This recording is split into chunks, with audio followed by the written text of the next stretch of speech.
Welcome! In front of me I have Withings ScanWatch Nova, and I'm gonna show you how to factory reset this watch. To factory reset this watch, first we need to wake up the screen on it. To do it, press the crown button. Once the screen wakes up, press and hold the crown button and keep holding it until you see the system info menu.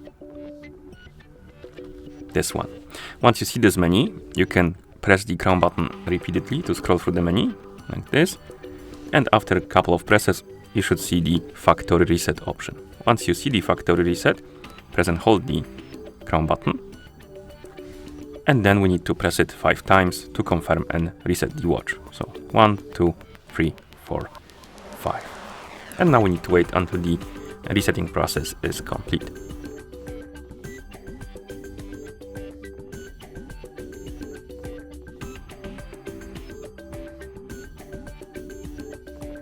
And once you see the hello message on the screen, it means that the factory reset is complete.